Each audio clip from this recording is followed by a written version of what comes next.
making. But today I'm going to be doing something with cookie cutters. And I've done one other cookie cutter thing before with my cat cutter, but I've been doing a lot of antiquing lately with things opening a little bit.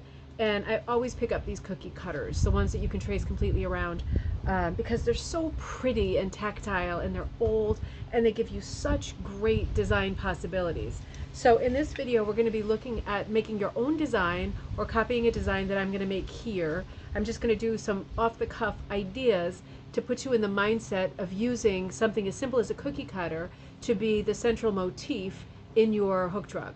So this would work great for beginners. This would work great with small rugs. This would work great if you want to do a repeat design. But we've got like a raven, very Edgar Allan Poe for Halloween, a duck, and I think this is a sheep. So let me show you how I'm going to get this going. This is really easy, and I know that you can do this. So follow along if you want, even without a cutter, or pause the video, go grab a cutter, Christmas cutter, any cutter, Halloween cutter, doesn't matter. It's just the idea of the thing. And cutters are very easy to come by. Secondhand stores have them, charity stores have them. They're on eBay, they're online, and lots of people you don't know what to do with rusty old cutters, but we do. So you're good. So let me bring you around here with me, bring you over my shoulder, Red Rover, and there we are. There's my setup. And do not want to spill my cranberry juice. It's not actually cranberry juice, if you know what I mean.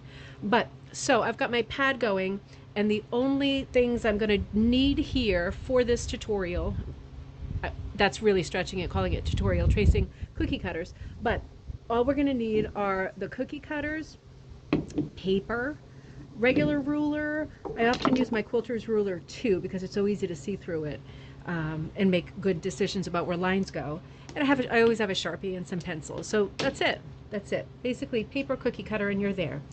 So you know from doing design stuff with me in the past, I really love to do fold over and double designs, or even fold over twice and do quarter designs. I love doing that for primitive style hooked rugs, and I'll probably do that later. But for the time being, let's grab one of our little cutters, and this is duck. So if you were going to make a design, just bear in mind that this is small, right? This is quite small. But once you do your design, if you take it to Staples or one of the copy shops, it's like maybe at the most $4 to blow it up. Or you can blow it up if you have enough confidence to use their copiers. Then you're number one better than me, because I screw up about 60 copies before I get the right one. But you can also get help, I think, from the copy shop there if you want to make something a lot bigger. You don't have to work this small. It's not bad once in a while to work this small with hooked rugs. It's really not. Something small that you can frame. But in any case, I'm just going to set up a composition that makes sense with this particular cutter, which is Little Duck. Now, if you remember on our page, Rug Hooking and Punch Needle Club, one of the ladies from one of the Western chapters of ATHA, I remarked how much I loved her duck rug that was like had a lot of repetition, the ducks going in different directions. So I'm going to do a little bit of that. I'll show you something like what she had. She was kind enough after I made that remark to ask for my address and to actually send me, I thought she was just going to send me a piece of paper with the duck trace so I could cut it up, but she actually sent me a giant piece of paper with the duck in all kinds of positions, kind of tessellated Escher duck, exactly as she had done it. And that is on my winter list of, well, when things are going well and I'm not being driven out of my mind or chased in my dreams, which is most of the time, I'm going to sit down and do that rug. But let me show you some possibilities of using this in a similar way. So very simply, I can trace it like this. I'm just tracing it with my pencil, because you know if I trace it with the Sharpie, I'm going to screw it up pretty good. So I'm tracing it like this. And there's one duck. So, hey Teddy, I'm doing a video and you don't have clothes on, so stay over there. Teddy's walking around with no shirt on because he's a little beach baby. And then I'm going to put, because remember with rug hooking that perspective, he's distracting me, you just hit my wire. Perspective and proportion are not considerations at all, right? So if I put two ducks like this together, just same cookie cutter, and I flipped it around, I could then go on to, I'm just going to trace them out so we can see them more clearly. Of course, you can give them different attributes when you trace them. If you wanted to turn one into, for example, a duck with feathers, right? you could just suggest it to yourself now on paper, so you remember that you're going to do that later. And you know, off the top of my head, having a hard time other than color, trying to figure out what different attributes female and male ducks have. So I'll leave it at that for now, knowing that I could, of course, do more with this. Now, with a design like this, I've only used my cookie cutter twice, but I could then, I mean, I could add a third buddy. Maybe I'll add a third buddy. See, it's too late to put him in front. You know what? Is it ever too late? I'm going to put him right here. I'm going to go straight to the Sharpie now, so get ready for some trouble. Put him right here. Ted, if you put your shirt on, you can photobomb the video. Okay. Something about kids not having clothes on lately. I don't mean that in a flippant way, but even a little boy who's 8 years old, people don't like to see little boys without shirts on at 8 years old. It's a different world than it was when I was growing up, I'll tell you. Anyway, and then of course you could put some in the background, some behind. This is maybe too many ducks in one pond, but it's possible to do that, right? And where's his belly? His belly's right here. So if I wanted to do something like that, it's not the best composition, but we're onto something, right? And then just thinking about what I've got here, it's a series of ducks. It's not super simple, but maybe I'd like to do a really organic pond like this. They're all crowded into a pond. Doesn't it look like all you need now is a fishing rod, and you catch one on a magnet and lift it up and it's got a number and you're the big winner. You won $1 million. Wouldn't that be nice? But something like this, something that's appropriate to this cutter, ducks in a pond. And then if you wanted to, you know, put a bunch of little cattails or something in it. Put the cattails in it. Why not, right? What says nature walk on a nice cool day like today more than cattails? Layers and layers of cattails. They can come to the water. Lily pads, right? Lily pads. Think Monet. And you've got a design going already. So that's an idea. If you wanted to do something different, like what the nice lady sent me from Ethel West, she did a design like this. This is tessellated, which means flipped back and forth. And I said Escher after the artist Escher, who I'm sure you know. He did a lot with tessellation, optical illusions, tessellated to the extent that you've got optical illusions. So she basically did a rug where all of the ducks were facing not facing each other, were touching each other in some way or near each other and facing different ways, flipped, tessellated. And, you know, she kind of fit them in together like a jigsaw, but she didn't put them in rows. That's why it was interesting to me, because they were spaced out in an interesting way and not just stacked into rows like in the shelf of a shop. They were kind of hanging in space. And then she treated it like a scrap rug. I think it was a worm competition. She did a lot of this kind of thing, right? And there were little gaps in it too, but she did a lot of this kind of thing. And I'll pull this away in a minute and show you what I mean. It covered the whole composition. So say that this was framed, right? This was not framed, but say that this was your border, and there was a border outside the border, right, which gave you an inner border, and she even had some that broke the border. And of course, when you break the border with any art, and including theater, breaking the fourth wall, right, and speaking to the audience, whenever you break that barrier, it creates interest. It draws you in.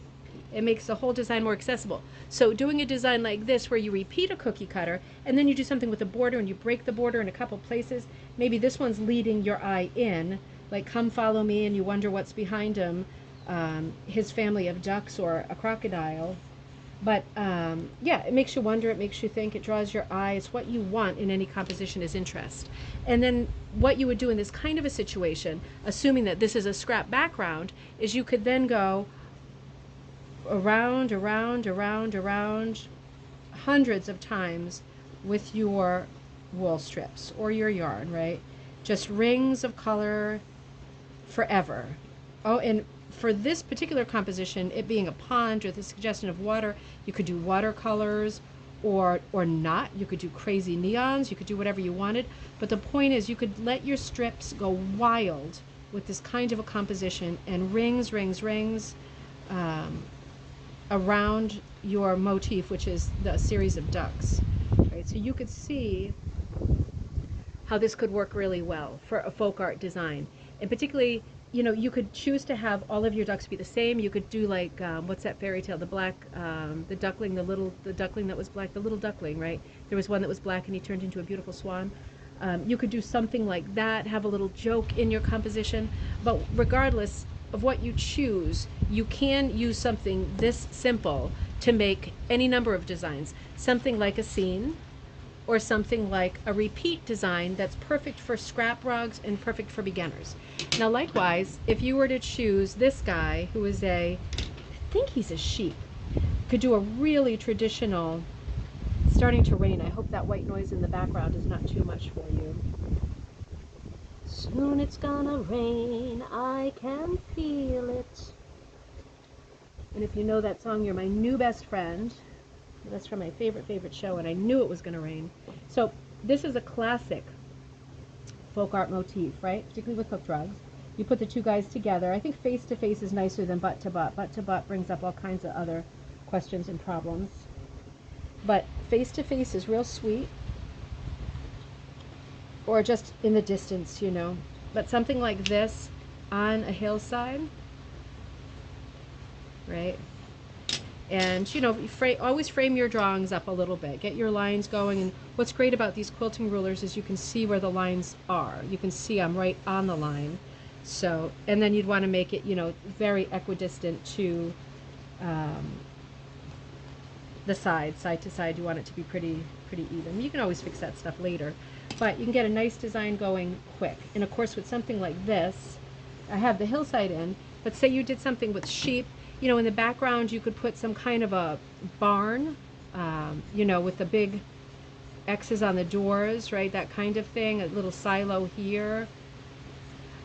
Or you could scrap that and do your thing again where you just go around and around. Hope you can see this okay. Around and around with sort of concentric rings and loops and color. And maybe in the distance, you have some kind of a ledge where there's another hill, or unusual things happen with the landscape. There's a series of hills. There could be a sunset in the distance. This hill in the foreground could be one color palette, greens and mossy light greens. Maybe this one is dark forest greens. Maybe the foreground is blues, the background is purples, and your sheep are red. Who knows? Because you can choose whatever you like. But again, this is the sheep, I believe. So you could do one black, one white. You could add the little faces to them. Seems like you should be a little bit longer. The ears. But any number of things. Just with this as a guide, it's already got you halfway there with designing. Now, let's look at the raven as our last one, because I want this to be a short video.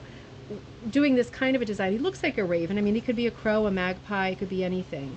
But he's a fairly big bird. Proportionately, he's got a big body and he's got a long tail. So let's see what we're going to do with him. I traced him as a cutter, of course, but I'm going to sharpen up his beak a little bit, right? Because that's a bit more. And I'm not really sure what that is there, but that's part of the design right now. So for the moment, I'm leaving it. I think I would tend to round that out. I'm not sure why that's a bump. That's strange. Makes me wonder whether that's actually a dinosaur now. Ding dong, maybe it is. I don't know. Boy, that makes me wonder. But regardless, let's assume he's a bird. He could then be on some kind of a branch, right? You could add leaves like this. You could add leaves like this. You could add fall leaves like this, right? Just jaggedy. Or you could do something else with him. I'm going to get rid of that goiter or whatever he's got there. To fix his beak again. I'm going to trace him over here and give you another idea. Get that out of the way. Get his beak a little bit sharper. Make his feet a little bit sharper. Maybe if I add feet, that helps too, right? That didn't do too good. But say you just used this cutter idea with the bird, maybe his eye's in there somewhere, and you did something in the background like circles. Circles within circles, uneven circles, and you just patterned the background out, right? You use your cookie cutter in the foreground, and in the background you just do rings and rings, or whatever, or you do something even simpler. I'm gone right off this now that I thought of the goiter. But let's get sheet back in the action here. And just know, even if you were to just make a small piece with a little sheep like this, right? He's not too suspect. He doesn't have very many issues going on. If you were to do, he looks like a bear. Now I'm going right off this. But if you were to use him and he just had a simple small background, you could just do rows like this of, for example, that's uneven, but log cabin, right? Why shouldn't you? Some going this way, some going that way, the next going this way, the next going that way, alternate all the way around, right? And this is your composition. And then you just fill in dark colors around, around, around, around. Fill him in with all your mixed dark worms until he is, or light, you could do it in reverse, filled in. And then you've got a really simple composition with the cookie cutter and then just shapes or log cabins behind, right? One going this way, one going this way. This is a quilt term, log cabins. So many things you can do with just a few cookie cutters. Now imagine if you are a holiday person, if you celebrate holidays, if you do all that stuff, you are about to be assaulted by pumpkins and turkeys and trees. And imagine using these sorts of principles, putting a central thing in, thinking about whether you want the silhouette of your thing to be dark or light, and then thinking in reverse for the surrounding area, whether you want to pattern out the background, whether you want to create a background that's appropriate to the cutter, like a forest with branches for birds, or a little pond with cattails for ducks, however you want to work it. There are so many possibilities once you put in your silhouette motif with a cutter, and particularly if it's a special cutter, if it's a family cutter, grandma's old cutter, something that she used that nobody uses anymore, particularly if it's rusted up. It gets another life this way because you can use it in repeat designs too. If you remember the ducks I did that were facing different ways, remember with folk art composition, when you repeat the same motif over and over, it will be a home run guaranteed. There's no question about it. Then you're just thinking about, is the thing itself dark or light, and I want to put the opposite in the background so it pops. But in terms of design, repeating, moving things around, reversing things is always going to be a home run. So when you have a little time on a nice rainy day like today, check out what little cutters you've got kicking around. Keep your eyes peeled at flea markets and antique shops, charity shops. They have these cutters. Pick out the nice old rusty ones. Don't pick ones out that have growths and are questionable dinosaurs. But yeah, help me out with this. I just can't imagine what this thing is. It's really stumped me now. I loved him when I saw him and I thought, oh, Halloween. But now I really worry about the state of his throat because it doesn't look like damage. It's certainly supposed to be there. Anyway, I hope this was a fun video for you. Get on your designing, get your Sharpies out, get your pads out, get anything you need to get out to design anything. And one of these days, one of the things that you draw is going to strike you, if not as a masterpiece, it's going to strike you as pretty good or even okay. And at that point, you should rip it out of your pad, transfer it onto your backing, and just get going, particularly if you have leftover worms and things. Just do it and see what happens. What have you got to lose, right? Anyway, have a great afternoon and see you soon from Ribbon Candy Hooking.